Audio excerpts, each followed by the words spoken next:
Well, let me begin the next set of tracks.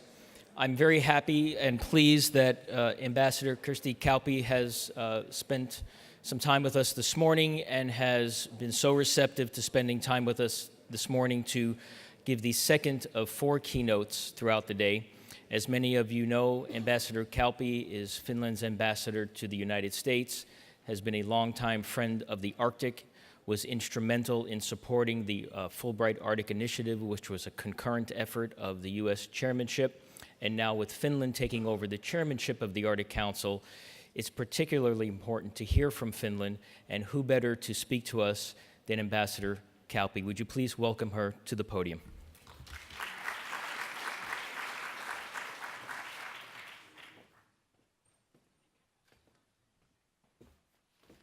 Thank you very much for this possibility to speak here. And I have to say it's been an extremely interesting morning. The discussion has been very rich and I have learned a lot. The Arctic issues are close to my heart for 2 reasons. I think I can almost claim to be a product of the Arctic. I was born and raised very close to the Arctic Circle.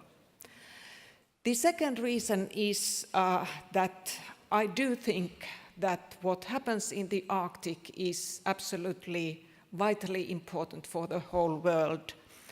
And when going through quite a lot of material when preparing for this conference, I came across something that my president said in Arkhangelsk, in the conference organized in March on the Arctic territory of dialogue.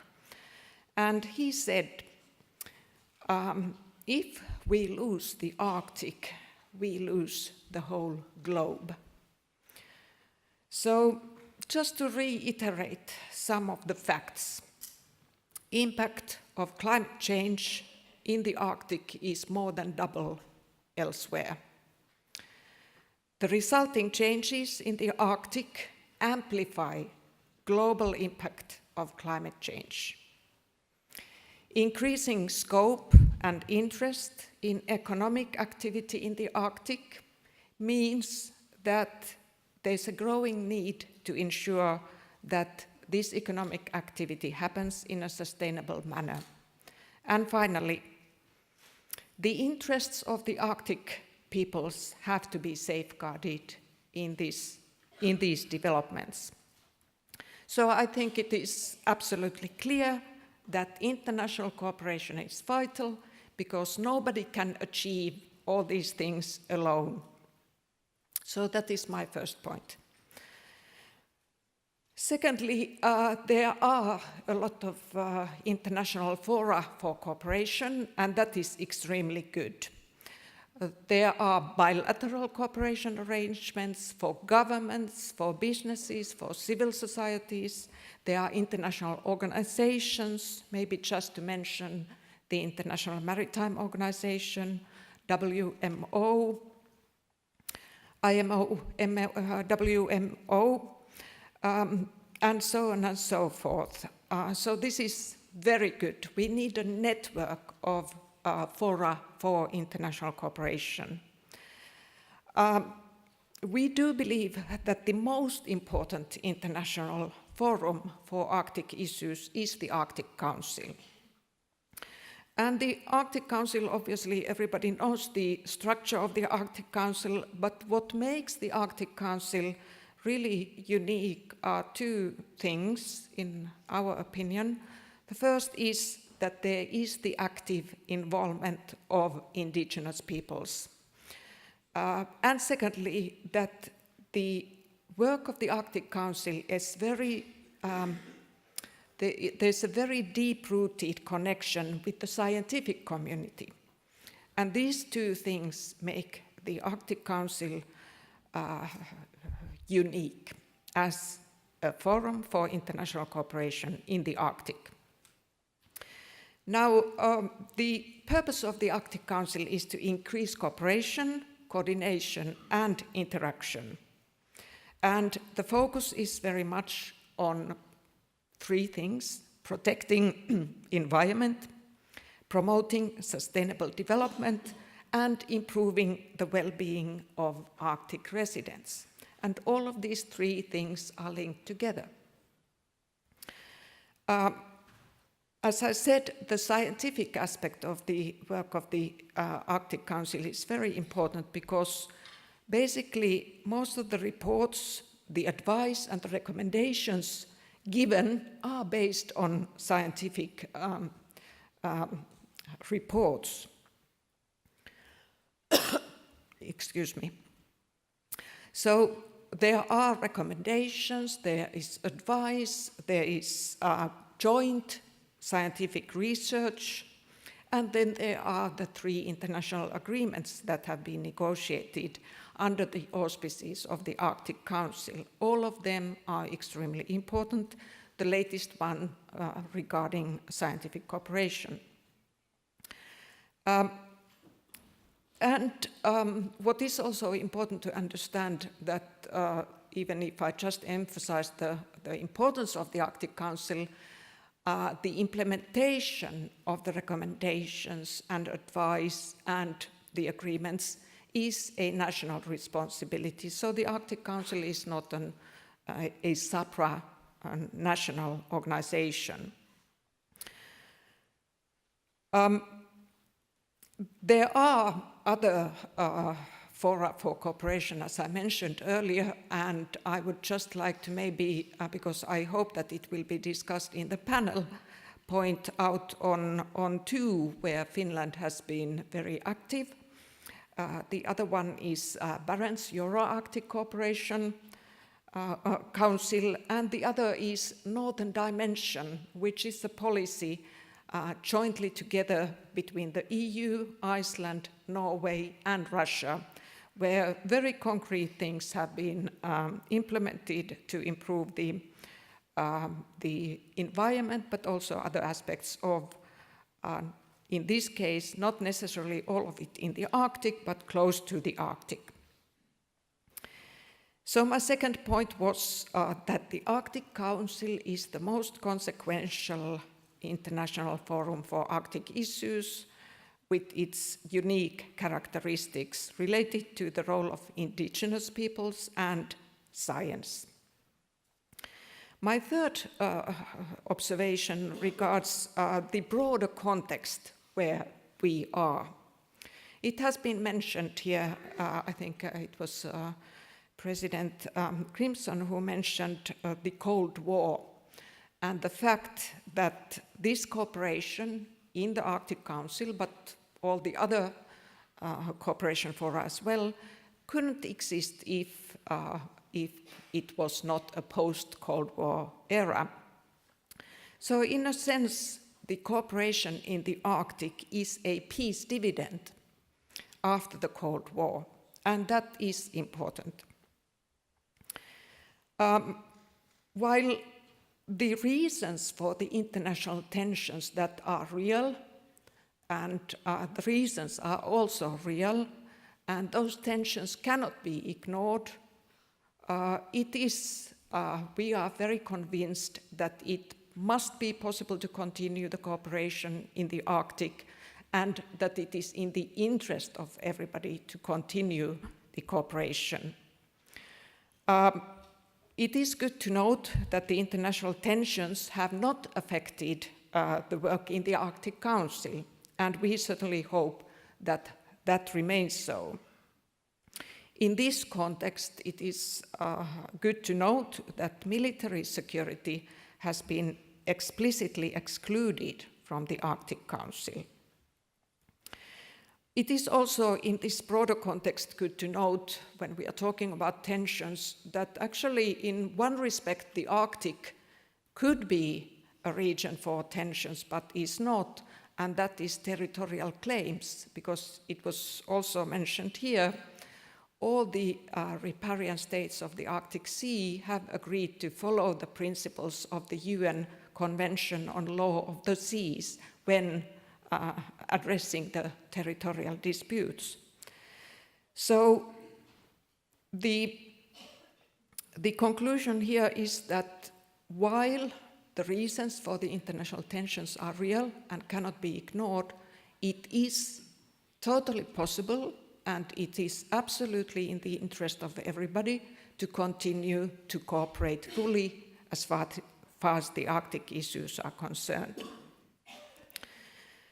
There's another question related to this broader context. I was talking about security, international tensions. The other obvious one is that as far as climate change is concerned, we cannot save the Arctic without addressing the climate issues globally. And there we obviously come to the issue of the Paris Climate Agreement, which in our opinion, the Finnish opinion, is a vital agreement in order to address the climate change. And obviously we were disappointed the US decided to withdraw from the Paris Agreement, but we are hopeful that the concrete cooperation and the concrete actions to mitigate climate change and to adapt globally can continue. And finally, on the Finnish chairmanship of the Arctic Council, first of all, I want to very, very sincerely thank the US team. US preceded us in the chairmanship and did an excellent job. And we also cooperated very closely when drawing up our own chairmanship plan and also making sure that the continuity is there. So we do believe that the continuity in the work of the Arctic Council is vitally important.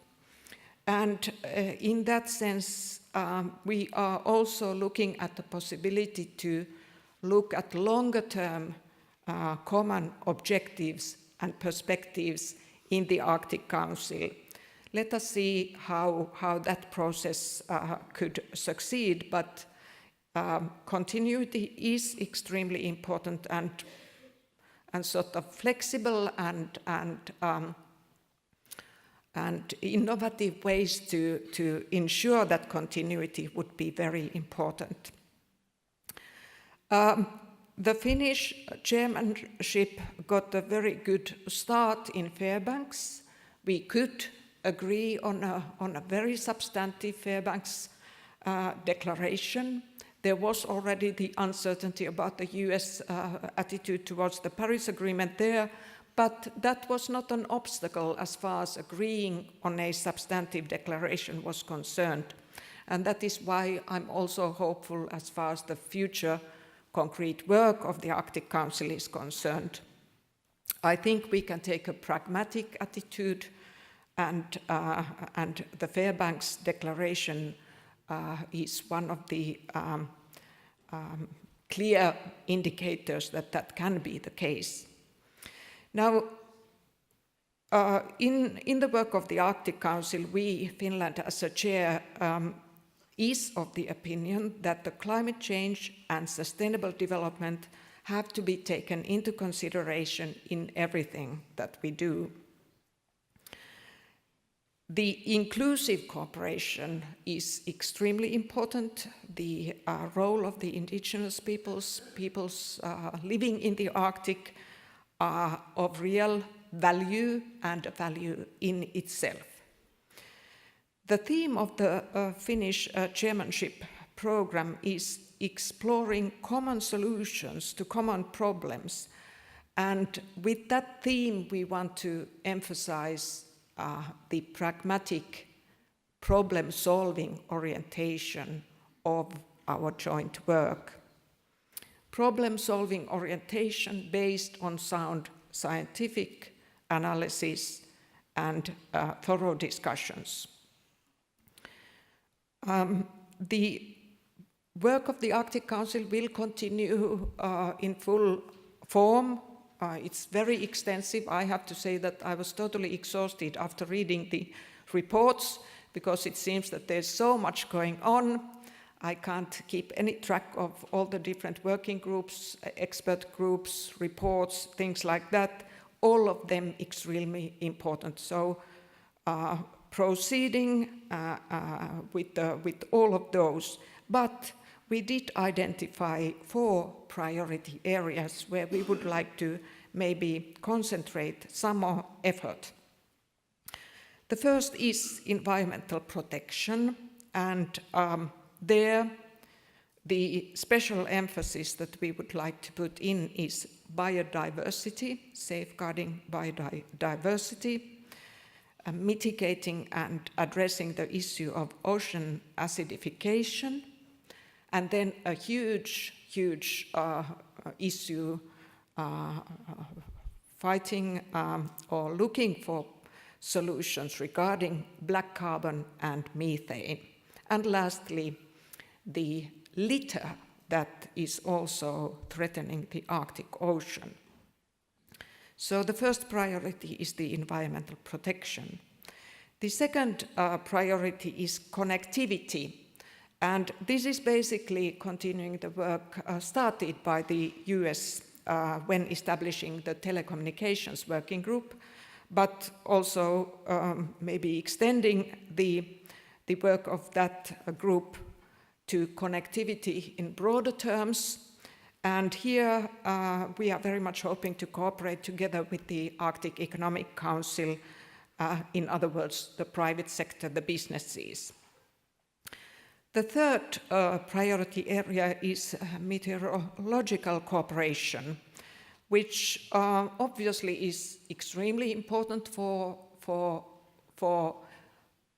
climate reasons, but also the economic activities and for people living in the Arctic.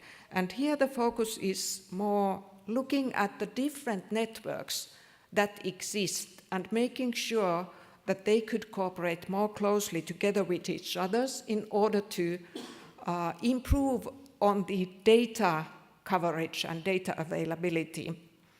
And there we hope that a closer cooperation with the World Meteorological Organization would be possible, and that is something that we want to promote. The fourth and final area of priority is education. And this is an extremely important area because it's related to how the perspectives of the people living in the Arctic look like, and their opportunities, and also the question of adaptation to the changing environment. There we hope that there will be maybe more collaboration with the University of the Arctic and the teacher training networks, but many other things as well. And maybe 2 more points. I think somebody mentioned earlier on that we have, or especially our president, Niinistö, has floated this idea that if the circumstances allow, maybe there would be a possibility to organize a summit of the Arctic Council during our chairmanship. It is not an objective in itself. It is if the circumstances allow and if there is enough of agenda for that. But we do feel that this is an area where first of all, the Arctic agenda would benefit from attention from the highest levels, and the good cooperation and the vitally important cooperation that we are doing in the Arctic could actually contribute to the overall international situation. But let's see. Maybe my final observation is that I am also hopeful. I'm quite hopeful about the Arctic Council especially, and the Arctic cooperation in the different international fora. But I also feel that we would need still more a sense of urgency. We cannot solve the Arctic issues only in the Arctic. We need strong international political will, concrete cooperation, concrete and pragmatic solutions, including innovations to address the bigger issue of climate change. And there, the urgency is really real. And finally, I would like to thank very much for this opportunity to speak here, and looking forward to learning more also from this next panel and the panels thereafter.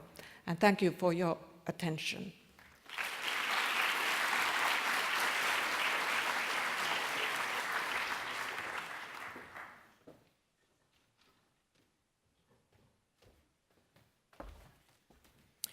Thank you, Ambassador Kauppi. I can think of no better way to set the context and the foundation for the next panel. So thank you very much for those thoughts, but for also setting the tone and tenor for the next discussion. And this discussion is entitled A Record of Cooperation in the Arctic, so the themes fit very well. This panel is being moderated by my colleague, Matt Rojansky, who is now in the middle. It's okay, I think everyone will sit where you would like, and then I will introduce you as best as possible from left to right. Excellent. So on my immediate left, on my immediate right, is the Honorable Don Young, Congressman for the state of Alaska. Appropriately that Alaska introduces his representative in such a grand stature in a grand way. Welcome, Congressman. To his immediate left is Ambassador David Bolton, Deputy Assistant Secretary for Oceans and Fisheries, Department of State. To David's left, thank you, Katri Kolmani, who is a Member of Parliament from Finland and a member of the Standing Committee of the Parliamentarians of the Arctic region. To her left is Elena Kudryashova. She is the rector of the Northern Arctic Federal University and a leader in the University of the Arctic. I believe I introduced Matt Rojansky, who is the director of the Kennan Institute. I'm going to step away from the microphone so I can look to see who is to the left. I'm from Russia. I think we're getting the semi right now. Mr. Georgy Karlov, who is the deputy chairman of the State Duma of the Russian Federation. So would you please welcome them now that they are all seated? I have properly introduced them. And Matt, I will turn the panel over to you. Thank you. Thanks very much, Mike. It's really, for someone like myself who studies Russia and U.S.-Russian relations and has spent the last, I want to say 6 months, but it's been a lot longer than that, I guess, just reading bad news item after bad news item. It is nice to hear people talk about the potential for cooperation, and one of the things I like about this particular panel is that it actually cites a history of cooperation, a record of cooperation. So I would invite the panelists to think in terms of both where we're coming from as well as where we're going, and provide a very unique, maybe slightly more positive moment in what has certainly been a challenging overall context. And I think it's very timely and important that we have two distinguished Russian participants on our panel, as well as, of course, two representatives from Washington and Katri joining us from Finland. So we're going to slightly change the order on the program just because of time constraints and changing time. So what I'll do is go first to Mr. Young, and I'm going to ask each of the panelists, if you can, to keep it relatively compact so we can stay to a 45 or 50-minute panel, please. I hope this is on. Is it on? So the light doesn't, you know, congressmen are funny. If the light doesn't show up, they really don't know what they're doing. First, thank you for this forum. I want to thank the Wilson Center. I'm in awe. It's the first time I've been here. It's huge. Believe me, if you're parked in the garage, it's huger. Bad English. I'm very excited about the forum and about the Arctic. Meade Treadwell mentioned one of the things when he was going to Yale, he came back because he visited Alaska, working with the governor at that time, and decided to get his degree in the law of the sea, the Arctic, and the future. the vision of the Arctic, and I compliment him on that. I have some of my good friends from Barrow Inuits here. I deeply appreciate your being here. I am the only congressman that lives above the Arctic Circle. I'm quite proud of that. My area is as cold as it can get in the world, probably 79 below zero one time. That's what you call finger-dropping cold. This is an exciting time, and I'd like to suggest that even during the Cold War, Alaska, my Alaskan Aboriginal people and Russia got along well. We got along well. There was a feeling of working together in a harsh climate. That still exists today. And I agree with the moderator, the news we have is not good. It's really promoted by the national media. And Russia is looked upon by the national media, and why I don't know, as our enemy. Maybe it's because it comes out of Moscow and it comes out of Washington, D.C. Maybe it's not knowledgeable about the Arctic. The Arctic is the future of the globe. It's where 31 known minerals we have today exist and have been locked up all this time. It's where most of the fossil fuels exist, is in the Arctic. It is where the transportation corridor exists and will exist in a better style later on. It is the future. Now, I sometimes have strange dreams, but I actually dreamt of creating a new nation. I told you this would be a little off the wall. A new nation of Alaska seceding from the Union because we're the Arctic nation. Siberia and I would say Chukotka succeeding from Moscow, joining Finland, Canada, Norway, and all the other countries making an Arctic nation. Because it is where the future lies in this globe of ours.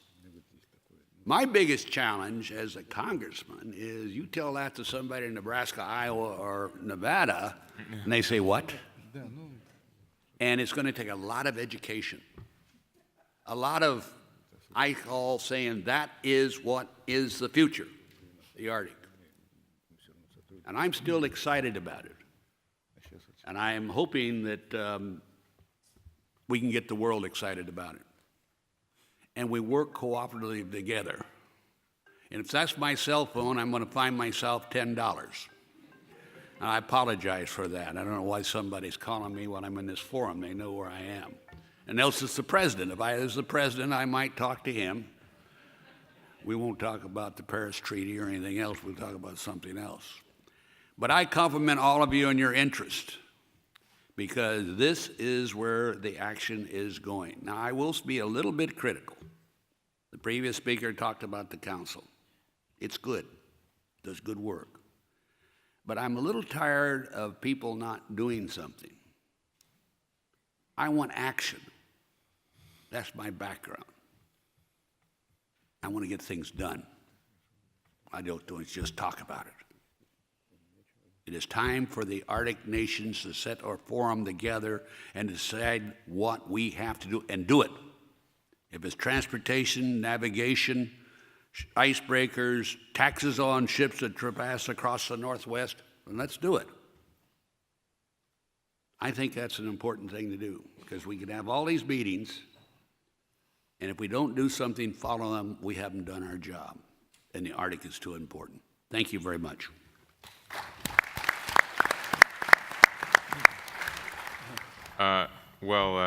Thank you so much, Mr. Young. I wonder, your proposal to secede from the United States and then join with regions of several other countries might need to be investigated by your colleagues on the Hill. I think they have a procedure for that nowadays. I will tell you, truthfully, I've been investigated for a long time. They still haven't found anything.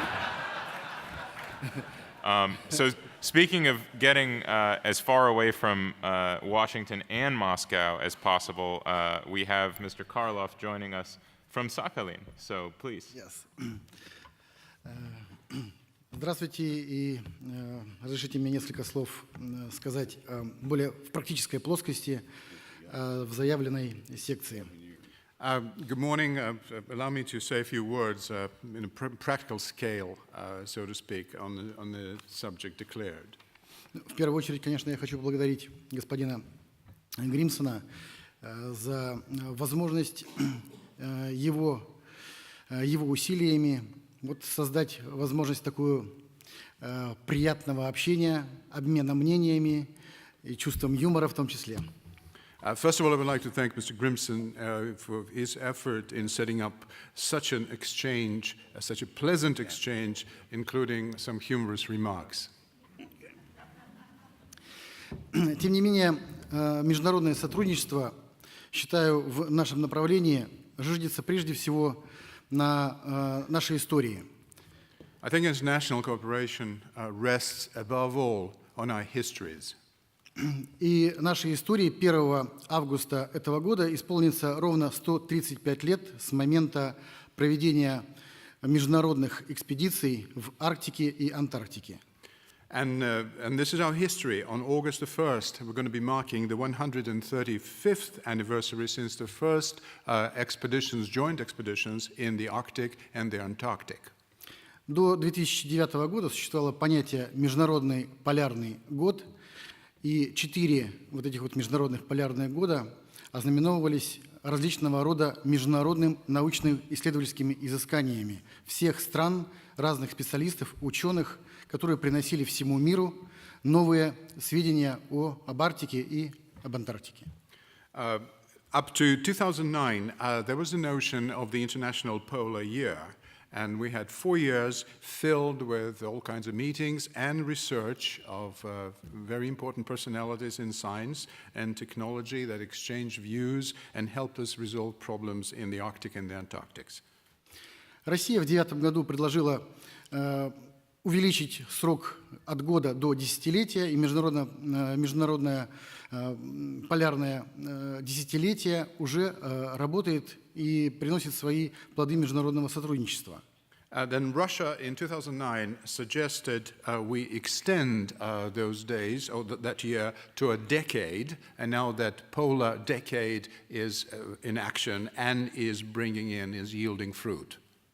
Я считаю, что продолжение и консолидация усилий в научно-исследовательских направлениях по Арктике – это один из важнейших фундаментов для консолидации наших научно-исследовательских сил, финансовых усилий, исследовательских и научного потенциала стран. I think that continuing the Arctic research in every possible way is the surest way of consolidating our potential, both in science, finance, and in every other possible way. Многие сравнивают Арктику, изучение Арктики с изучением космоса. Я думаю, что это действительно настолько же является глобальной проблемой и с точки зрения временных отрезков и финансирования научно-исследовательских работ. Some people tend to liken researching the Arctic to researching space, and I think there's a similarity there. The problem is global in terms of how much time it takes and how much money is going to be required.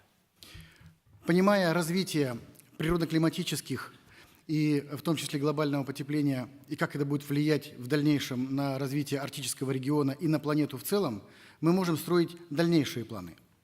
With a good understanding of what's going on with our climate and the global impact of the warming, and both in the Arctic and globally on our entire planet, we can start making plans for the future.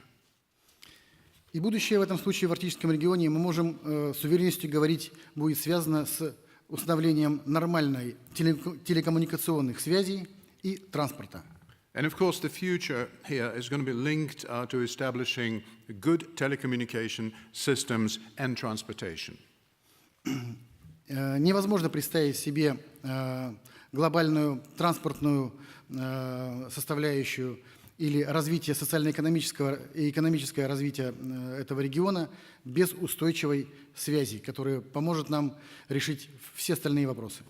You can't imagine a reliable future for transportation or the socio-economic development of that region without the telecommunications component. И в этом направлении Российская Федерация достаточно много делает. Все страны арктического региона, каждый по-своему делает достаточно большие усилия.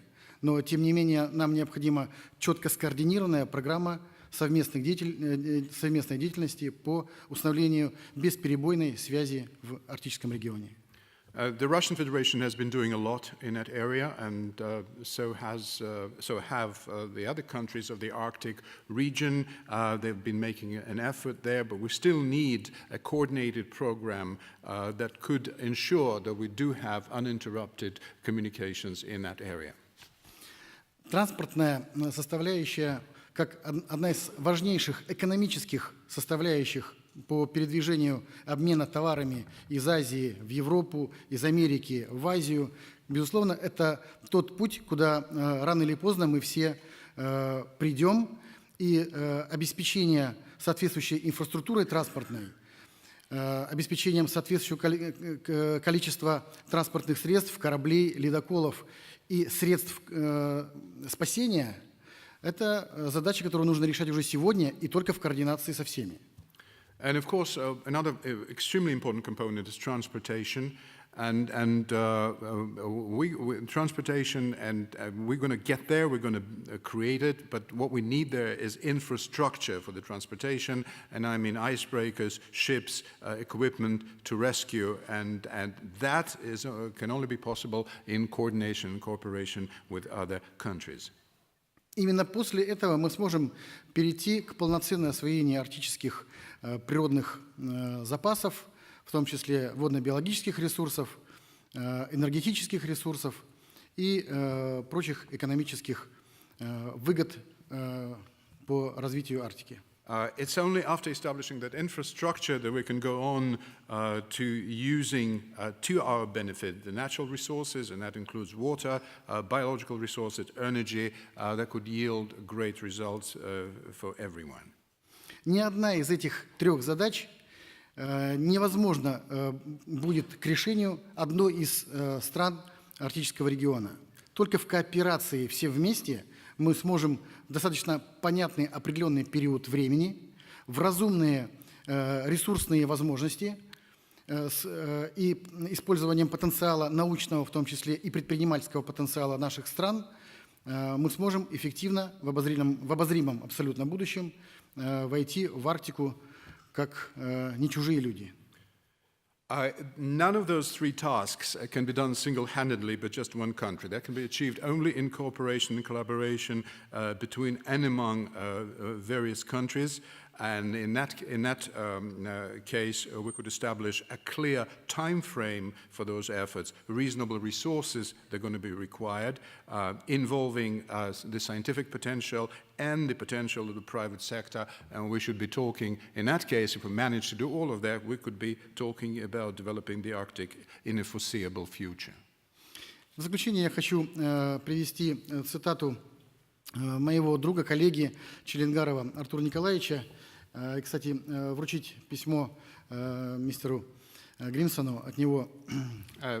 In closing, I would like to quote my friend, my colleague in the parliament, Russian parliament, Artur Chelengarov, and actually pass on a letter from Mr. Chelengarov to Mr. Grimson. Сотрудничество в Арктике – это образец добрососедской, стабильной и предсказуемой политики. Cooperation in the Arctic is an example of friendly or good neighborly and stable relationship between countries.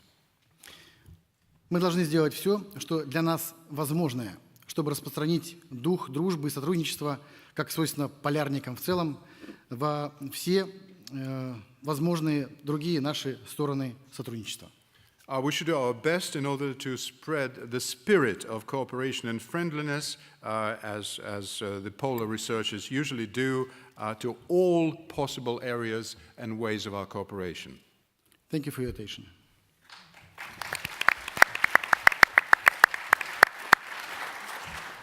Well, thank you very much, Mr. Karlov. And now I come to Ambassador Bolton. Thanks very much. Good morning. I'd like to start by thanking Mike Sraga and other friends from the Wilson Center for inviting me. I'd also like to thank President Grimson and Alice Rogoff and commend you for your ongoing leadership of the Arctic Circle and the way you've partnered with the Wilson Center to create this event. And finally, I want to thank the government of Finland, Ambassador Kauppi. It's such a comfort to me to know that the Arctic Council is in such good hands now that the U.S. chairmanship has drawn to an end. So I began my career at the Department of State in 1985. The Cold War was still underway, although it ended a few years after that. And just more or less as it was ending, I began, perhaps coincidentally, to start working with the Russian Federation on a variety of things over the years. And I've had an interesting window on the U.S.-Russian relationship all the years since.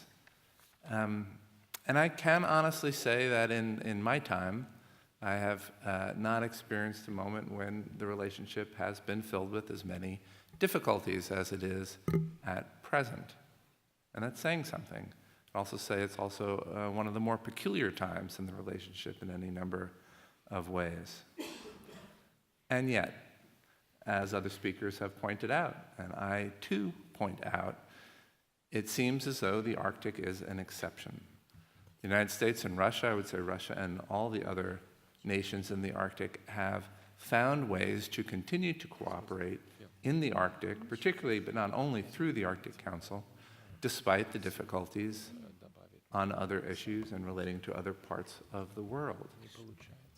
And so I'd like to highlight a few examples of that cooperation, but then ask perhaps a more important question: why? Why has it been possible to continue to cooperate in the Arctic in these times? So my last 10 years or so, I focused quite a lot on the Arctic Council. Senator Murkowski mentioned that the recent agreement signed in Fairbanks on scientific cooperation was produced through a process co-chaired by the U.S. and Russia, and that is true. She didn't mention, but is also true, that the first two binding agreements to come through the Arctic Council process, one on search and rescue and one on oil pollution preparedness and response, were also co-chaired by the United States and Russia. In the case of the oil pollution agreement, also by Norway. But it does demonstrate that our two countries, the United States and Russia, have been leading on at least these types of issues.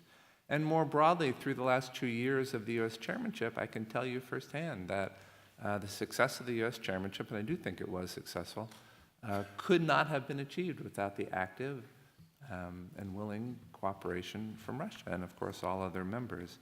It's not that everybody agreed on everything at the outset, but there was an authentic and sincere desire to work hard to find common ground and to resolve differences. Outside the Arctic Council as well, I've been working with colleagues from Russia on issues relating to the Bering Sea and polar bears, as was mentioned earlier.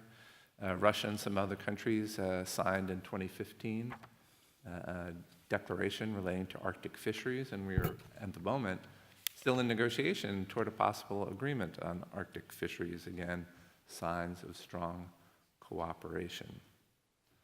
Why? Why is this possible today when so many other things seem so difficult? And I think it is mostly that we have common interests in the Arctic. And first and foremost, we want the Arctic to remain a stable, peaceful, rule-based part of the world. It is that today. When you think of other parts of the world that are subject to armed conflict, terrorism, forced migration, narco-trafficking or other trafficking in humans, hardly any of that occurs in the Arctic today, and frankly, I think it's a low-threat region for those sorts of things.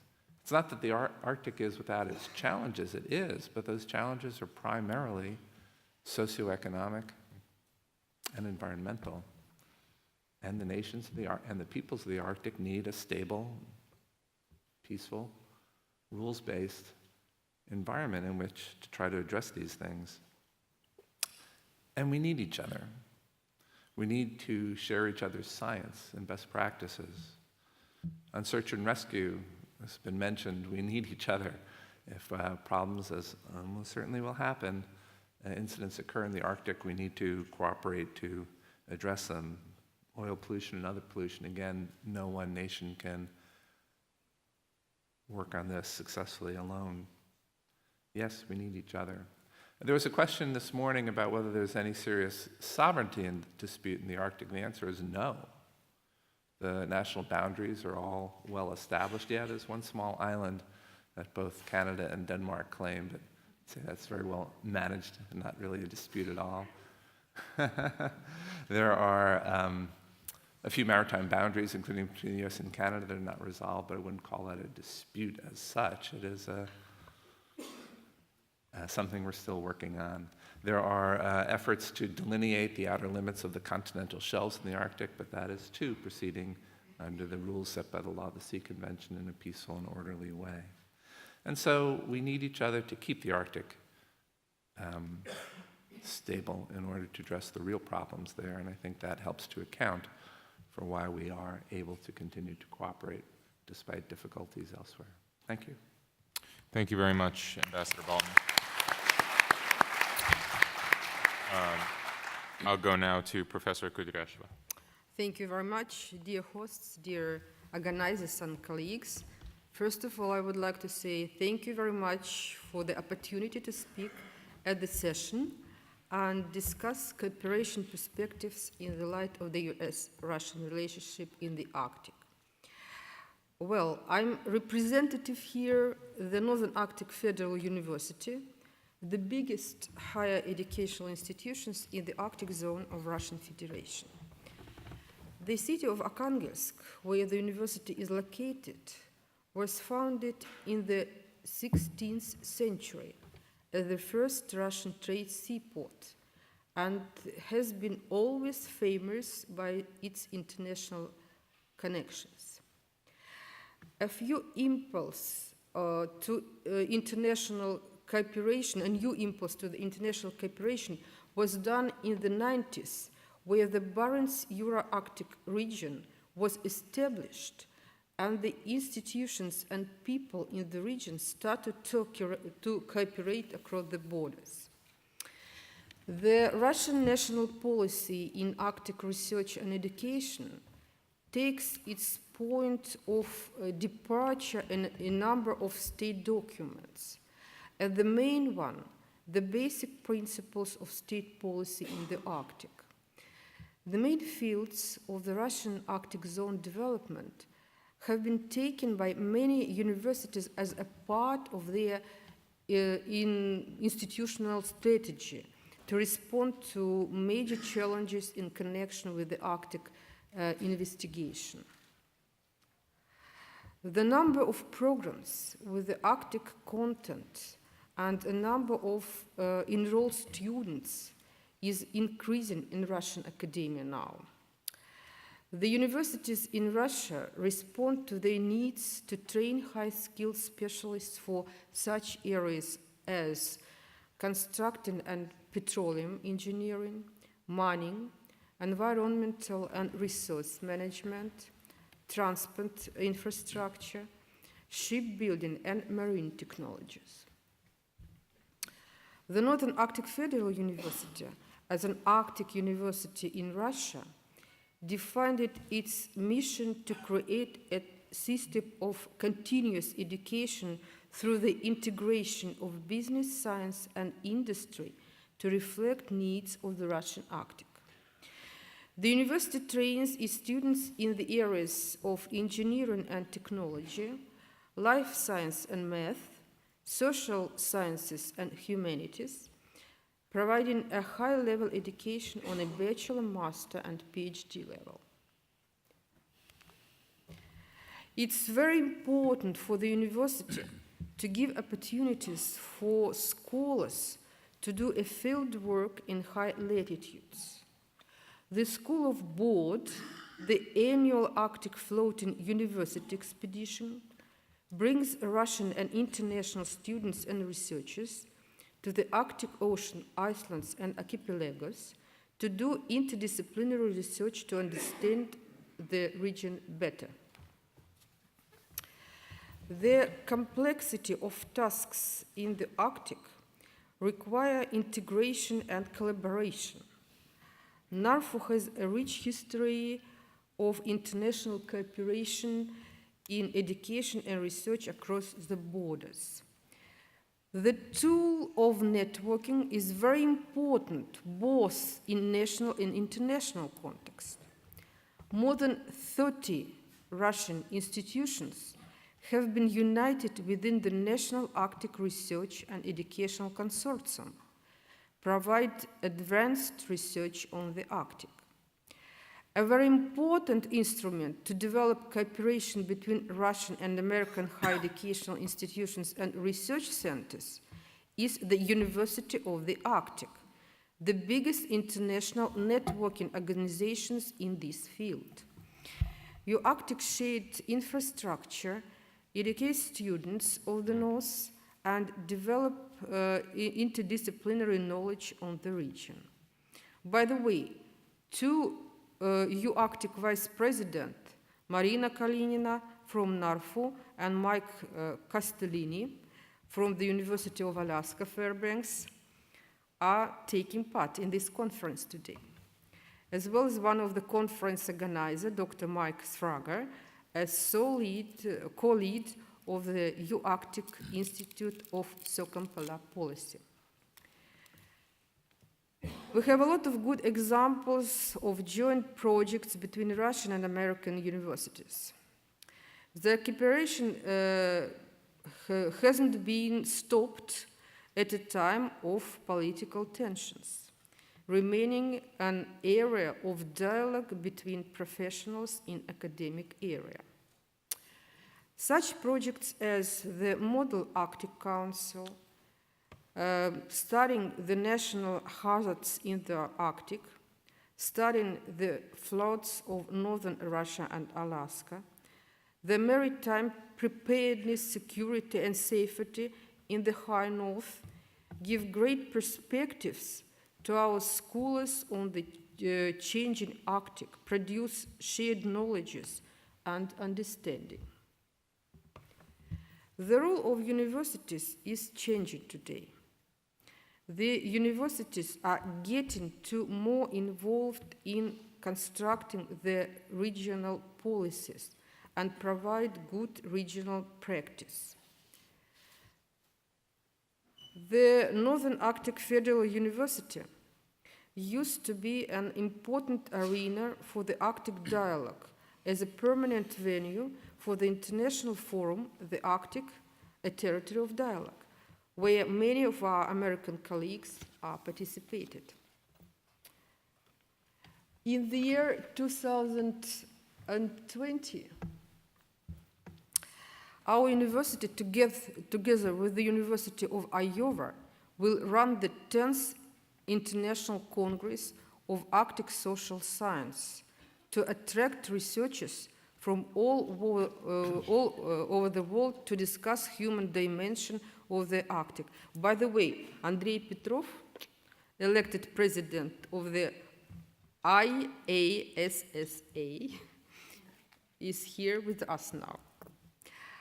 So, of course, we have some proposal for the future cooperation, and I'm sure that we have brilliant future together, all together. And thank you for your attention. We are very open for the constructive work together. Thank you very much.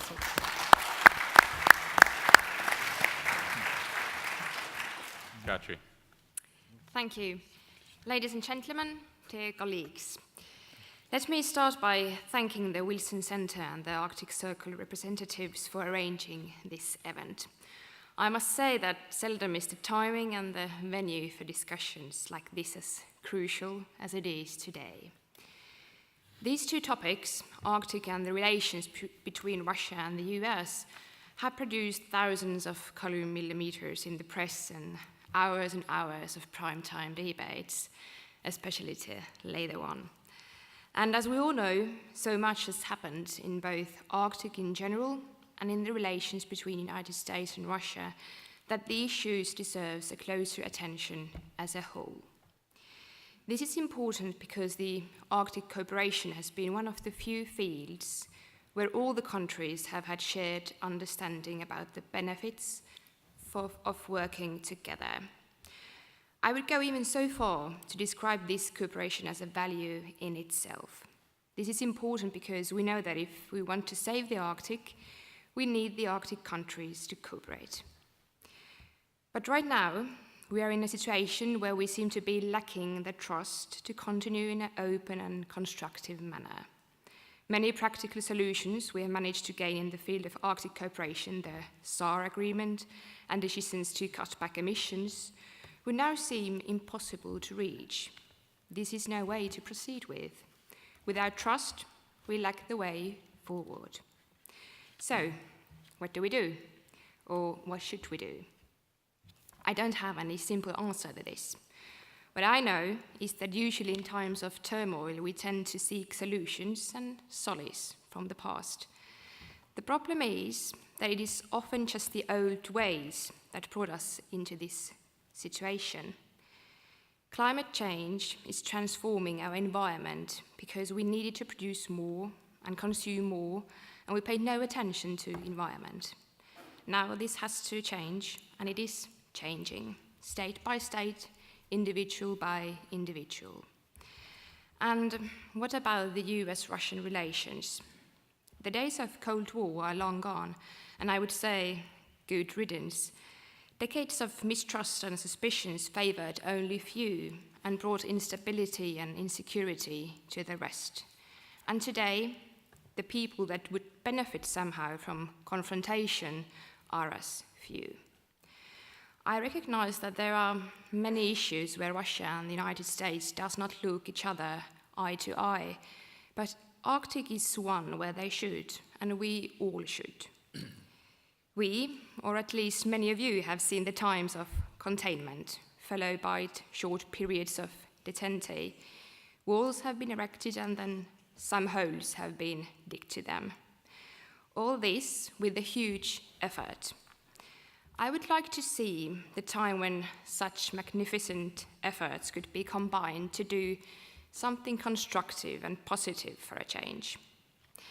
Ladies and gentlemen, I know that these issues we find ourselves involved with, the realm of great power politics, is not one where you would come to seek the advice of a young first-term parliamentarian from a distant corner of the world. This room is full with so much foreign policy expertise that outshines many UN General Assembly discussions. But the thing is that as a resident of Arctic, I'm also involved. I'm invited here. And that means that the decisions many of you here might make affect also me. And that means that I have to try to make my own part, even if it is a small one, trying to come up with constructive solutions. And I do believe that we can share the belief that mistrust and suspicions are not the way forward. So, this is what I know, what we all know. Climate in the Arctic is warming twice the speed than elsewhere. This development in the sphere of geo is undermining all our combined efforts to stop the climate reaching any major tipping points. It is also making it harder and harder for us to mitigate the consequences. In other words, challenges are becoming overwhelming. And in the sphere of politics, we are now witnessing how the last few threads of cooperation are being stretched to their limits. While Arctic cooperation has been one of the most functional and pragmatic ones in East-West relations during the last few years, we are in danger to lose the one that has actually worked. Even more, it has helped to maintain the basic connections, the actors. And that is essential in building trust. To sum up the spheres of geo and politics, by continuing the path already traveled, we get nowhere. For a period of time, the age of geopolitics seemed to be out of date, and while in fashion, trends tend to return. I would like to think that in the world of politics, there is still hope for true progress. What I'm trying to say that in the Arctic we have real problems, ones that will come and kick us in the rear if we fail to act, problems that can be only overcome if we pool our resources and work together. And in able to succeed this, we all need the United States and the Russian Federation to work together. Arctic can be the start in this. In Arctic, we have this tradition of helping each other in times of need. This has been the only way to survive, let alone succeed. And if Arctic is a laboratory for climate change, maybe it could be also a laboratory for a cooperation. This is my sincere hope. I, for myself, am also ready to work to this end, not because I would not have anything else pressing in my everyday work at the Finnish Parliament, but because as a resident of the Arctic, I see no alternative. Thank you for the possibility to address you and share some ideas. I look forward to discussions and debate. Thanks.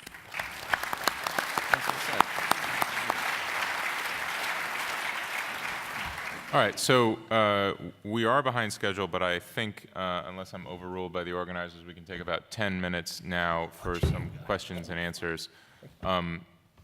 I want to just put one out on the table, but please raise your hands, and I think we can, or go to the microphones, I guess, and I think we can take questions from the audience as well, and maybe then give the panel a chance to answer them all together.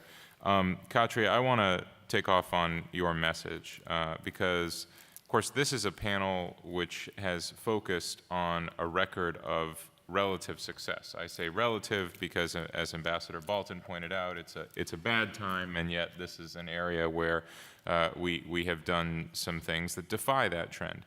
You talked about a tradition of relying on one another. Well, I'm an analyst of the U.S.-Russia relationship. I try to develop theories to explain both what has happened and then to project what we can do going forward. So I have an analytical question for all of you, which is why, not why should it work in the Arctic, why does it work in the Arctic? Why don't our conflicts in other areas automatically bleed into the Arctic, and what can we learn from that mechanism, whatever it is, that we can apply? Let me put that out there and think about it, and then let's go, if we can, and take another couple of questions. Gentlemen here. My name is Peter Humphrey. I'm an intelligence analyst and a former diplomat. One thing that rarely, if ever, comes up at these conferences is the methane clathrate resource, which is a huge, absolutely enormous energy resource waiting for us at the end of this century or perhaps into the next. And I see zero collaboration either on the research side or the engineering side as to how to explore this resource. And I wonder if perhaps the Arctic Council could take a more aggressive, forward-looking approach to methane clathrates, to organize research and to think about not only where the resource is, but how it might be exploited, and most importantly, what environmental standards can we establish right now before any of this gets started? Okay, great. And we'll take the gentleman behind you. Go ahead. Yes, I'm Russell King. I'll direct this question to MP Kolmani. I understand, I thought I heard that Finland manufactures icebreakers, and whether they do or not, I'm sure Finland uses icebreakers. So could you tell me basically what shipbuilders are the most competitive internationally for icebreakers, and anything you know about the production of icebreakers? Okay, so we've got 3 questions on the table, and what I suggest is we just give everyone on the panel a chance to answer those 3 questions and offer a final comment if they'd like to do so. I address the icebreaker. We have the capability in the United States to build the best icebreakers in the world. We just don't and have not spent the money from Congress. We're working on that now. I expect to see money for one. But in the meantime, Finland is the finest ship builder of icebreakers. Russia will disagree with me. But the fact of the matter, both of them build very good icebreakers. And we're just behind. Very frankly, the United States is behind. And it is not a good thing. But we have the capability. Sweston Shipbuilding in Louisiana builds a great ship. We have Ballinger. I can name all the different shipyards that could build a great icebreaker. It's just, frankly, we're not in a country that the government does it. We have not provided the money. Well, perhaps I'd address your question most specifically, and I tried to say a word or two about this in my opening remarks.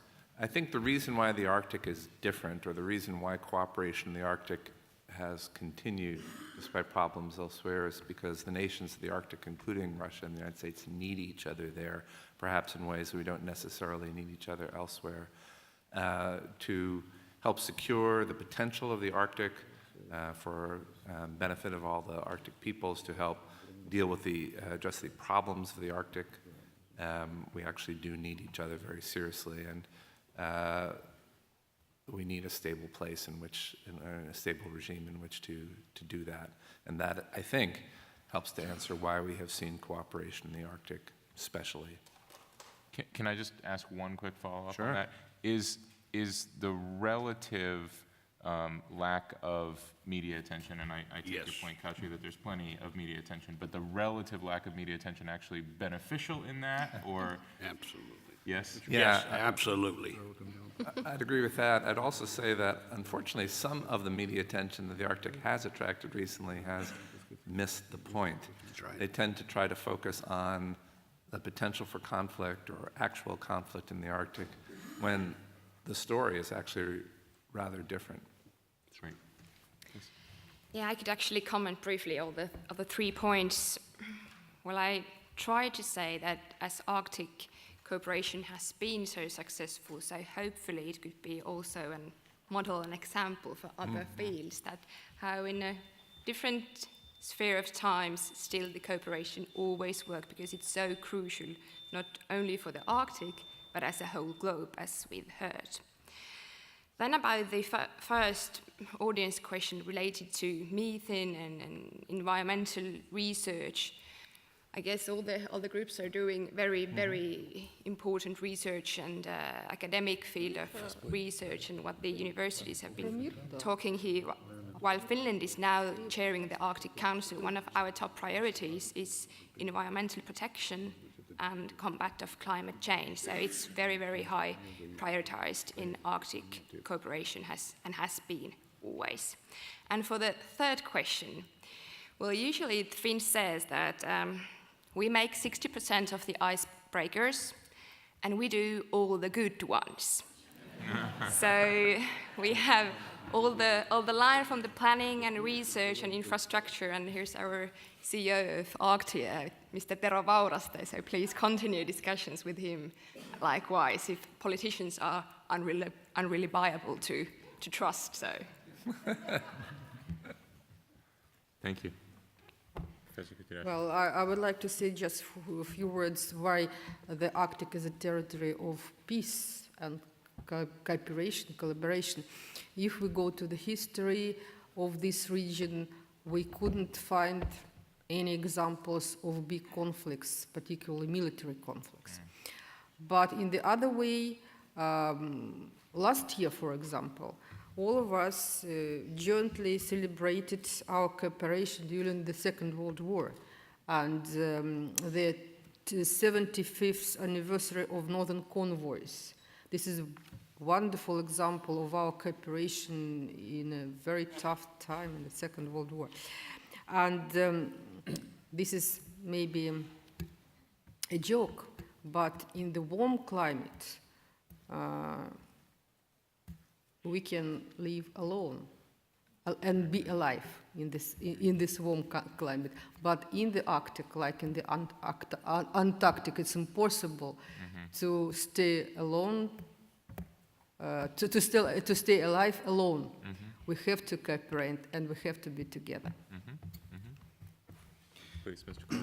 Я считаю, что мое сравнение Арктики с космосом очень уместно. Каждая страна имела возможность и имеет до сих пор возможность полететь в космос, но, тем не менее, 20 век показал, какие страны способны были туда полететь. Let me tell you, I think that my comparison of exploring and working in the Arctic and space is very much the point. The 20th century demonstrated that a lot of countries perhaps had an opportunity and capacity to fly, but we really know who did fly in reality. И в результате, в любом случае, в 21 веке именно две страны, которые порознь полетели в космос, создали одну станцию и вместе летают и используют эту возможность совместно. And it is the 21st century demonstrated that those two countries that actually flew into space separately from each other did set up a joint station there and have been using that station to the mutual benefit. Именно эта практика может и должна быть применена к вопросу развития, изучения и экономического процветания арктического региона в целом. Только вместе. That's the approach. Only together should we tackle the issue of exploring and developing and providing economic prosperity to the Arctic regions. В противном случае об освоении Арктики мы будем говорить столетиями. Otherwise, we're going to be talking about the likelihood of developing the Arctic for centuries. Well, the lesson, it seems, of this tradition, I very much appreciate the comparison between the Arctic and space and this sense of extreme environment where we cannot survive without each other. Of course, I worry then that the only way, if I were, God looking down on this conflicted planet of ours, would be to subtract about 40 degrees from the average temperature across the equator and then suck all of the oxygen out of our atmosphere. If we could just do those two things, then we'll all clearly have to get along. But short of that, maybe we can find some other solutions. Thank you all so much for joining us on this panel, and thanks again. Thank you, sir. Thank you very much, and as the panels now transition, I want to thank the panelists for their very insightful and, in fact, encouraging comments. And again, as the panels transition, let me just say a couple of things. One is that when President Grimson and myself and Alice Rogoff talked about the idea for this meeting, we hoped that discussions like this would occur, that it would be a window in which we could take a look for just a few hours at the things that we actually are working together on throughout the Arctic regions, and especially highlighting the U.S.-Russia relationship. So I'm heartened by the discussions that you've heard this morning. And as we transition to the next panel, let me just say that after this panel, we'll have a break for lunch and then a hard start at 2 p.m. And those themes will be on research and security, issues related to the Coast Guard, the Bering Strait, and several other issues that will be teased out during the panel discussions. So now let me please introduce the panelists for this next panel, A View from the Outside of the Arctic, that was specifically added to provide a little bit more discussion on the issues related to the Arctic, but with a different view. So if you would just please take your seats, and we'll begin the final panel before the lunch. So to my left, I'm pleased to introduce Sherry Goodman, a senior fellow here at the Wilson Center, former Deputy Undersecretary of Defense at the U.S. State Department. To her left is Ambassador Young Jun Kim, Ambassador for Arctic Affairs from the Republic of Korea. To his left is Eric Sivertsen, a member of Parliament from Norway and chair of the Standing Committee of Parliamentarians of the Arctic region. And to his left is Cheryl Shum, Deputy Chief of Mission and Counselor from the Embassy of Singapore here in Washington, D.C. Thank you all. And Sherry, I will turn the microphone over to you. Thank you, Mike. And it's a thank you to you and President Grimson, Alice Rogoff, Ambassador Kalpe.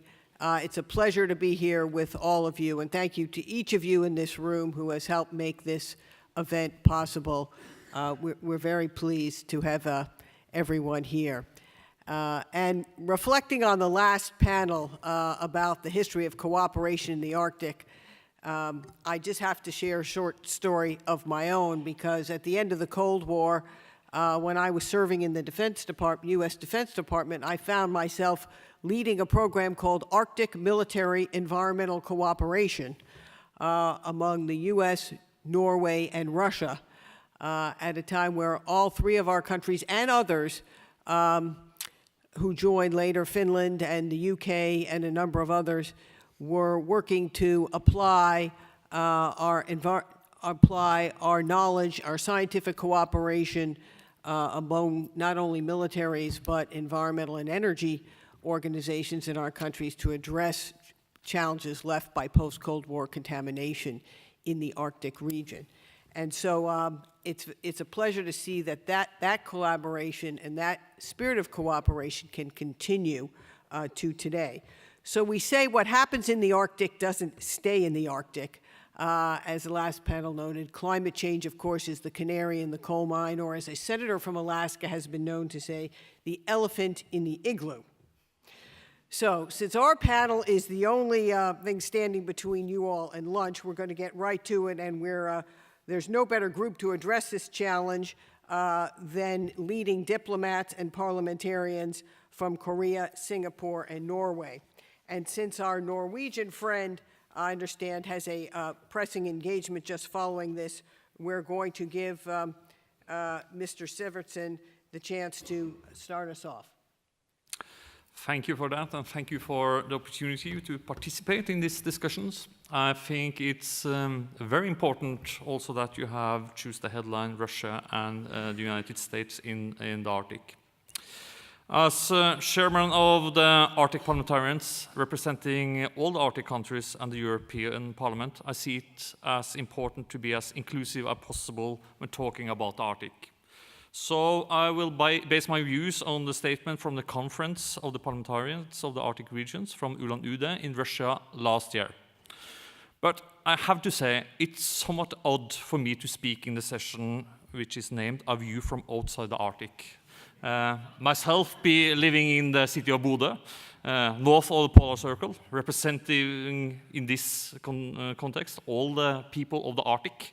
But I will use the opportunity to make a few points and comment upon a few points of perspectives or the perception I meet when I'm talking with people not living in the Arctic.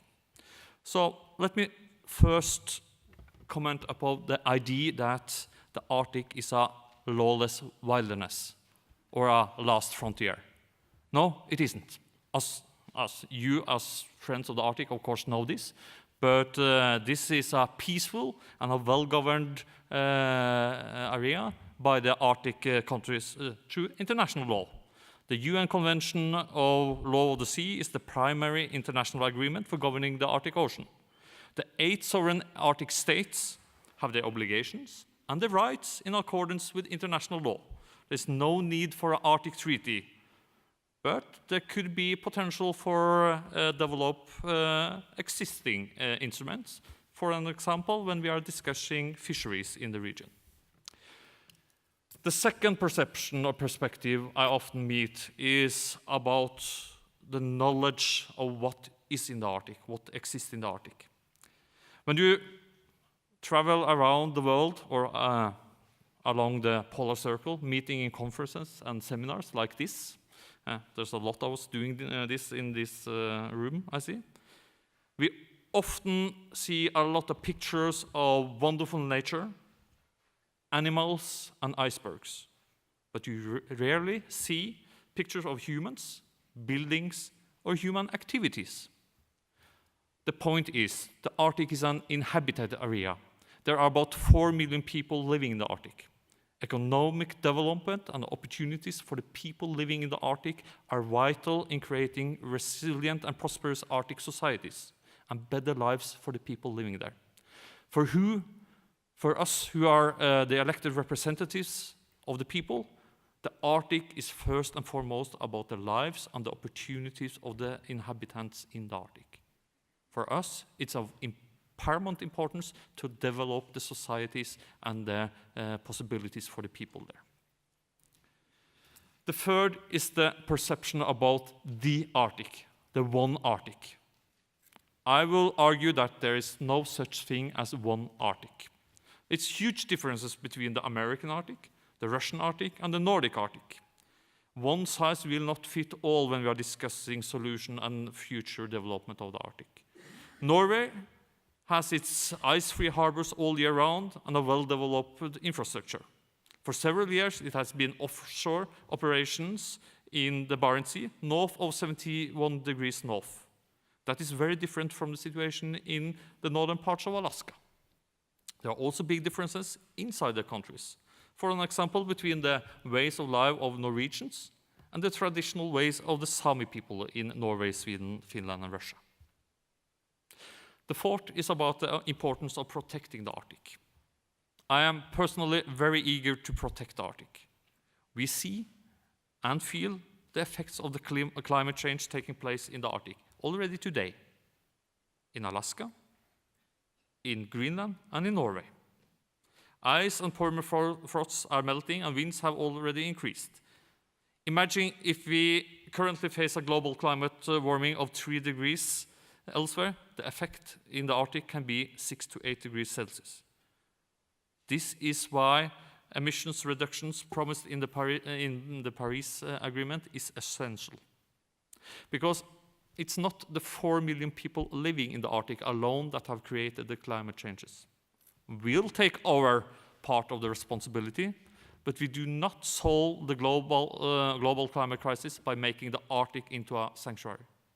We will have to continue to address climate change, mitigation, as well as adaptation, and to continue to build resilience in the Arctic.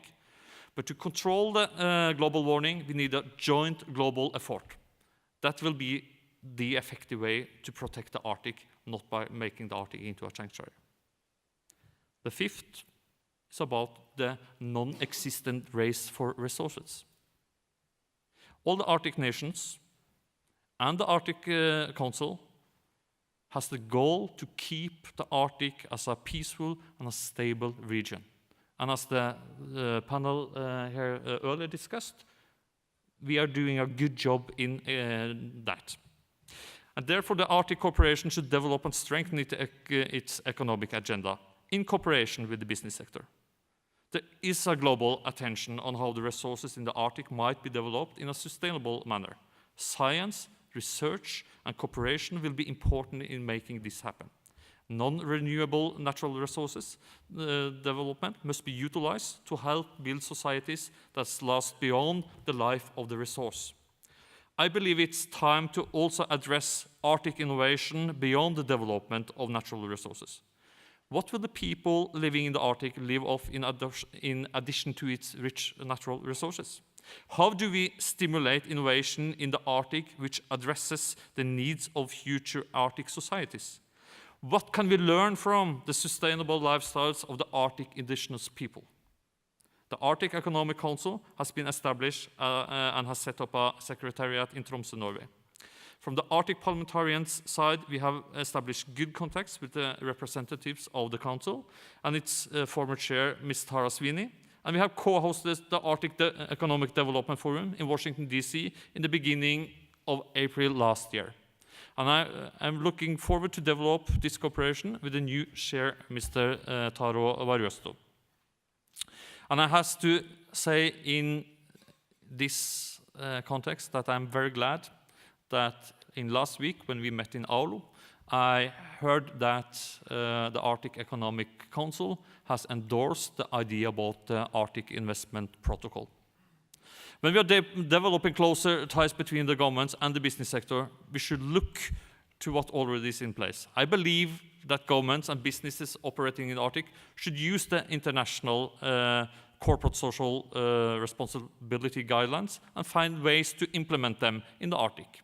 Such instruments could be the UN Global Compact Initiative, or as the Arctic Economic Council is arguing, the Arctic Investment Protocol presented by the World Economic Forum in January last year.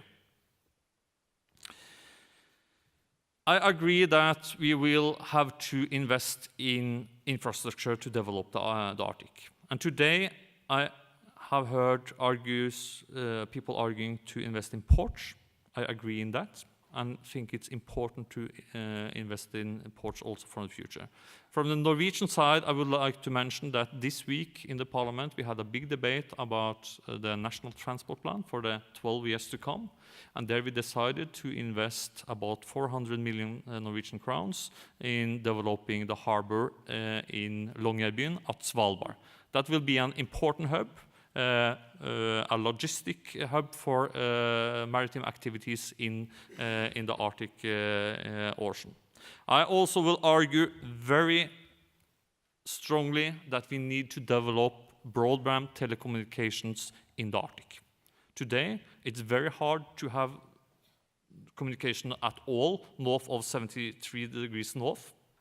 But if the future is digital, and it will be, then it also has to be a digital Arctic.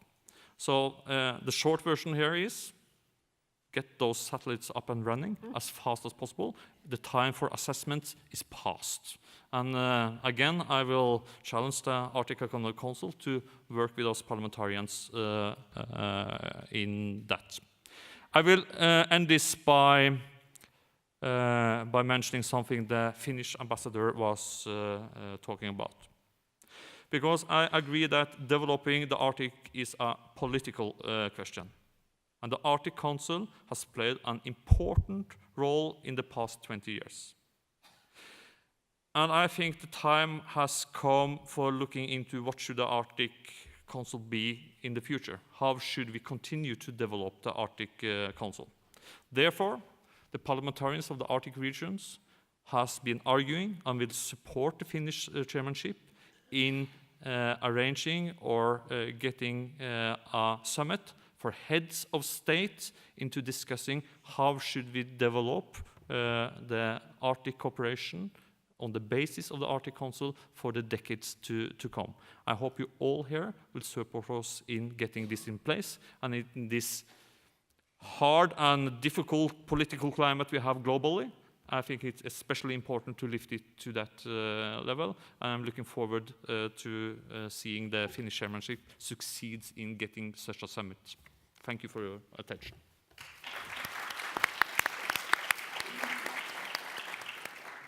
Well, thank you very much. As a Norwegian, certainly you have the view from inside the Arctic, but as an Arctic parliamentarian, you've well shared with us the view from outside.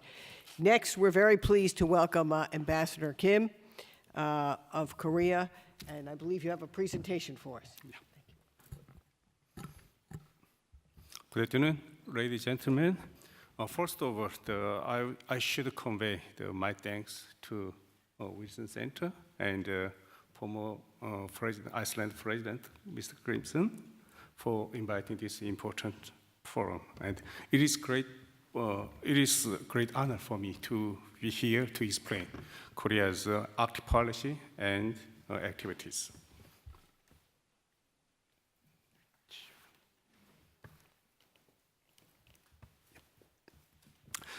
Korea's Arctic activities dated back in 1990s.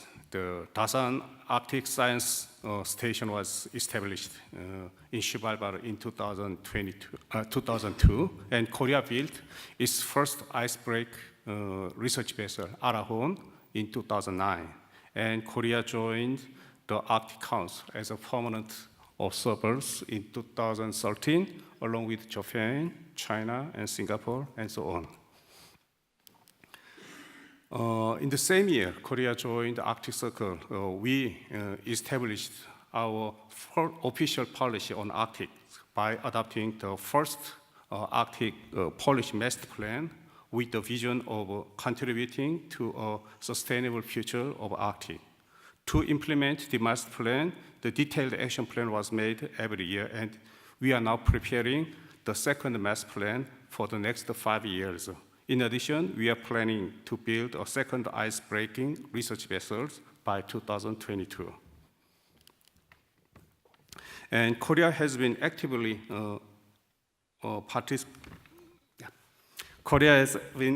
participating in and making a contribution in activities in Arctic Council, including its working groups and the task force. Korea hosts bilateral consultations with most of Arctic countries. This year, we will hold bilateral consultations with Norway, Denmark, Russia, and Finland. Korea also participates in the international forums on the Arctic, including the Arctic Circle, Arctic Frontier, and so on. In addition, Korea Maritime Institute, KMI, organizes Korea Arctic Academy every year. Since 2015, Korea has invited around 40 Arctic indigenous student to Korea for this exchange program between Arctic and Korea student. And as for the Arctic research activities, Korea Polar Research Institute, COPRI, is the leading agency for the National Polar Research Program. COPRI is actively engaged in the scientific cooperation with the Arctic states and also in international scientific collaborations through such as International Arctic Science Committee and Pacific Arctic Group. Korea has been engaged in Arctic business mainly in the fields of shipping and shipbuilding. Korea also has been participating in the negotiations on the high seas fisheries in the Central Arctic Ocean. Now, Korea, the Arctic cooperation with the United States mainly focused on the scientific research. COPRI has been collaborating with such as NOAA and University of Alaska Fairbanks and the U.S. Geological Survey, and so on. Korea co-hosts the North Pacific Arctic Conference with East-West Center in Hawaii annually since 2011. And Korea's Arctic cooperation with Russia also focuses mainly on the scientific research. But it is true that both sides are looking at some possibilities to explore business opportunities, especially in the areas of shipping, shipbuilding, and the natural resources. As for the scientific research, COPRI has been cooperating with the Shirishov Institute of Oceanology and the Russian and Antarctic Research Institute. As for business cooperations, Korea Shipbuilding Company is building a total of 15 ice-breaking LNG carriers for Yamal project and delivered the first fleet in March of this year. Yeah, from the Korea's experience in the Arctic for the purpose of addressing the challenges we are facing globally, I'd like to make 4 suggestions on Arctic activities. First, Arctic should remain as a zone of peace. Recently, military presence has been active in that area, and also tensions between Russia and the West over the Ukraine is one of the factors to impede international cooperation in the Arctic. In order to maintain the peace and stability in the Arctic, a strict rule-based international order should be applied in the region. Second, non-Arctic states should play constructive roles more actively and make meaningful contributions to address Arctic issues.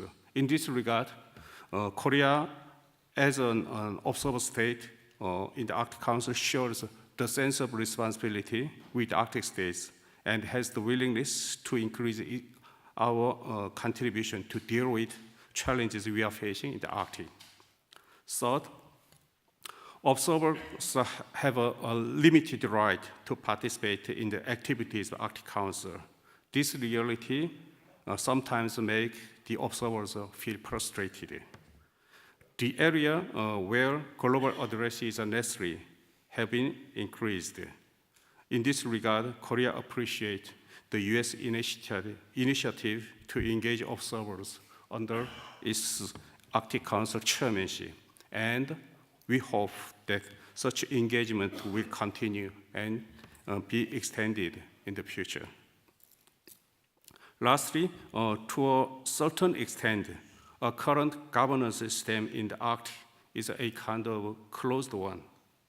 Considering changing situation surrounding the Arctic for the last 20 years and the urgent need to address global challenges in the region, the governance system of Arctic should become more open, step by step, based on the issue areas in the long-term perspectives. Thank you for your attention.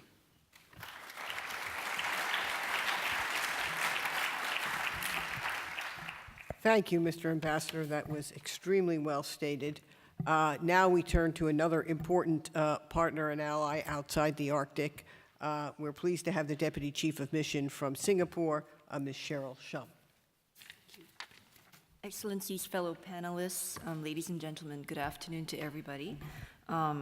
Just wanted to first thank the Arctic Council and the Wilson Center for arranging this event on cooperation in the Arctic on a warm summer day in DC. And thank you, of course, for inviting me to share Singapore's perspectives on the Arctic. Today, I'll just speak briefly about why we're interested in Arctic affairs and how we contribute to the Arctic Council. So Singapore applied for observer status at the Arctic Council in December 2011, and we were granted observer status in May 2013. And I understand it's not immediately obvious why Singapore, a small tropical country located just 1 degree north of the equator and over 7,000 kilometers away from the Arctic Circle, would be interested in developments in the Arctic, or would even want to be an observer to the Arctic Council. But the truth is, despite our distance, Singapore is really quite connected to the Arctic because of climate change, global warming, and changing weather patterns. As a small, low-lying coastal nation, we want to better understand climate change and the impact of melting Arctic ice caps on Singapore. Much of Singapore lies only 15 meters above mean sea level, and about 30% of our country lies actually below 5 meters above sea level. So this makes us especially vulnerable to rising sea levels. If global temperatures rise, many parts of Singapore could eventually be submerged. We also want to better understand the implications and opportunities arising from a warmer Arctic. The opening of trans-Arctic shipping lanes, especially the Northern Sea Route, can provide shorter alternatives to conventional routes between Europe and Asia that go through the Suez Canal and the Straits of Malacca. This development offers both uncertainties as well as opportunities for Singapore. Seaborne trade, of course, is Singapore's lifeblood. We are located on the Straits of Malacca, and our trade to GDP ratio is one of the highest in the world. Given our dependence on maritime trade, the opening of Arctic sea routes would naturally pique our interest. Singapore is also a maritime hub and one of the world's busiest ports, receiving about 120,000 vessels per year. Our marine industry has built up strong capabilities and credentials in shipbuilding and repair and offshore engineering. Hence, apart from a desire to study the impact of shifting shipping patterns on our status as a transshipment hub, we're also interested in exploring opportunities for our marine industries in the Arctic. Since the early 1990s, Singapore companies have possessed competencies in constructing ice-class vessels. In addition to being the first Asian shipyard to build icebreakers, Singapore's Keppel Group, the world's largest builder of offshore oil rigs, has also developed and refurbished rigs to operate in Arctic conditions. Since Singapore became an observer to the Arctic Council, we have been an active contributor to the sustainable development of the region. Where possible, we aim to work constructively with our friends in the Arctic in areas where we have experience and know-how and can add value. For instance, the Maritime Port Authority of Singapore has been an active participant in a number of working groups and task force, namely the protection of Arctic marine environment, emergency prevention, preparedness, and response, and also the task force on Arctic marine oil pollution prevention and Arctic marine cooperation. In these committees, we share Singapore's approach of interagency coordination and regional cooperation on dealing and managing oil spills. Singapore also recognizes that the Arctic indigenous people who have lived in the North for generations are crucial stakeholders in the region. Hence, we've established the Singapore Arctic Council Permanent Participants Cooperation Package, which is a technical assistance program customized in consultation with Arctic Council's Indigenous Peoples Secretariat to cater to the specific and current development needs of permanent participants. Under this package, we provide funding for representatives of the permanent participants to attend short-term courses in Singapore on various aspects of public administration. We also provide full scholarships for students from indigenous communities to pursue postgraduate studies in maritime law, public policy and administration, and maritime studies in Singapore. In addition, we've also hosted several study visits to Singapore for representatives of permanent participants. The next study visit will take place in early July and will focus on conservation and management of heritage sites, port management, tourism promotion, public administration, and multicultural policies. Finally, in line with the Arctic Council's objective of disseminating information, encouraging education, and promoting interest in Arctic-related issues, Singapore has also sought to raise public awareness of the Arctic's importance both in Singapore and in our region through events, seminars, and workshops. Singapore hosted the Arctic Circle Singapore Forum in November 2015, which was the first of its kind in Asia. President Grimson delivered a keynote address in this forum. We're very honored to have that. In August 2016, the National University of Singapore's Energy Studies Institute held a seminar called Energy Transitions in a Globalized Arctic, with the support of the U.S. Office of Naval Research. This seminar examined issues such as access to energy in remote locations and the governance of sustainable energy transitions. In January this year, with the support of the Royal Norwegian Embassy, we hosted the first Arctic Council event in Southeast Asia. This was the Arctic Migratory Bird Initiative Workshop, and we did this with CAF, the Conservation of Arctic Flora and Fauna Working Group. This event was held at Singapore's Sungai Buloh Wetland Reserve, which is home to more than 2,000 Arctic migratory birds from over 30 different species, including the whimbrel and the curlew sandpiper, that they stop over in Singapore during the winter. The workshop brought together 96 experts from 25 countries to advance the work to improve the status and secure the long-term sustainability of declining migratory bird populations. Our research institutes in Singapore and our universities have also dedicated resources to research on Arctic-related issues. I hope that I've helped to explain a little bit about why Singapore regards the Arctic as a region of global importance and why we seek to contribute actively to its sustainable development. Moving forward, I hope we can continue to contribute to the work of the Arctic Council and the permanent participants, as well as in efforts in raising awareness of Arctic issues in Southeast Asia. Thank you.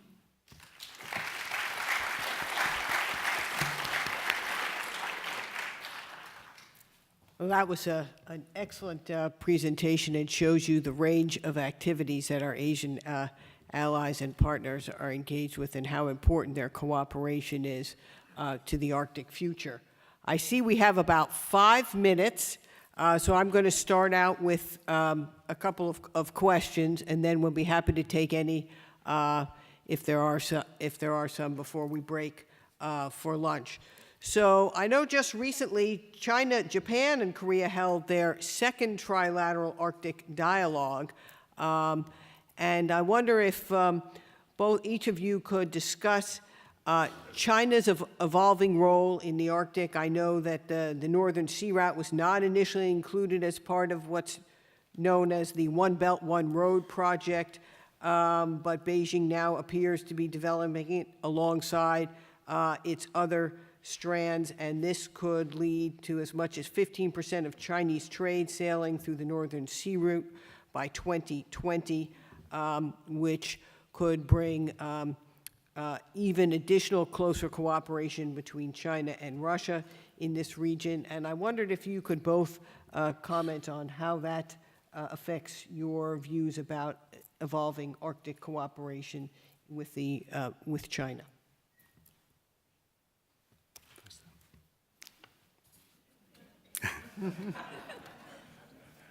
Yeah, thank you.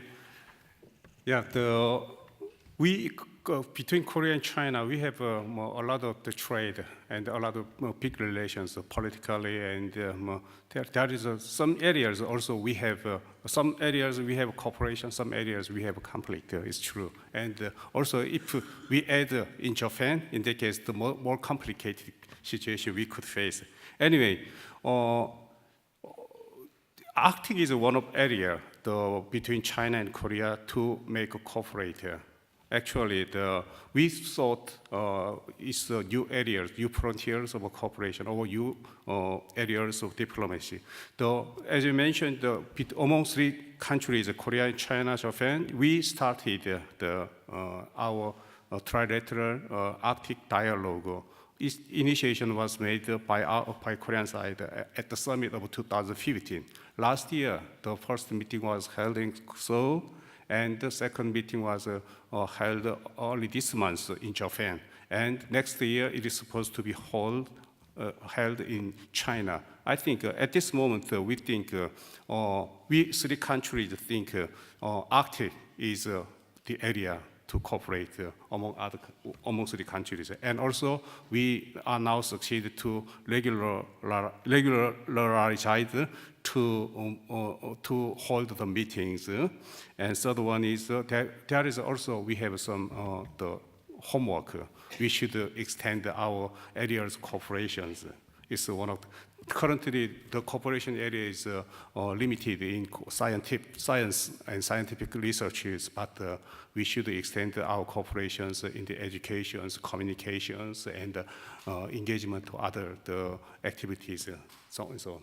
Thank you. Thank you. Well, Singapore and China are, of course, very close, we have close relations, and China is an important trading partner of Singapore. It's our #1 trading partner. And we have cooperated with China on a huge range of issues on economic security. We are big supporters of the One Belt, One Road initiative as well. Not aware of any specific cooperation with China on the Arctic issues. We don't have a trilateral conference like Korea does, but I certainly see the opportunity for cooperation with China moving forward on these issues, both in the economic sphere, in research and scientific research, in even technical cooperation. We can work with them on sustainable development issues and climate change issues. So I think really the sky's the limit there. Thank you.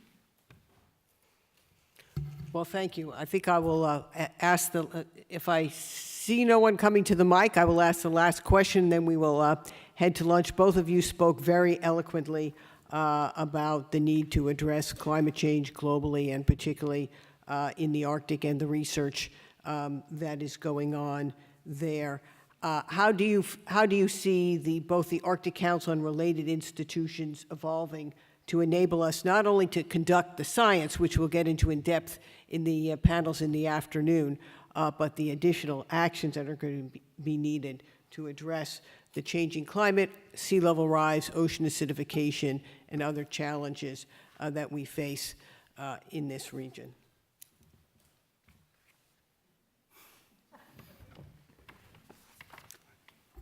Okay, I'll take a stab at this. Well, I think the Arctic Council, from what I know of it, has proven to be a good model of cooperation on many issues, despite the possibly difficult political circumstances. And I think in difficult issues, or in issues like climate change, where I think a global response is necessary, I think it can serve as a model for cooperation. And it is indeed, in a way, at the tip of the spear because of where it's located. Singapore certainly remains very committed to the climate change agreement. We are a low-lying coastal nation, and this is one of the reasons why we got involved in the Arctic Council. And we've been very encouraged by how the international community has responded, and I think we look forward to continuing to contribute to these global efforts. Well, I'm going to thank our panelists. I think we've shown that we can continue the history of significant cooperation in the Arctic that has run now through both the nuclear age and into the climate era. And if that's one of the evolving themes of this conference, then I think we will have all done a service, not only in the Arctic, but globally. And let me also, just as we close out, I would like everyone to thank the extraordinary Wilson team that's been working behind the scenes to make this day successful for all of you.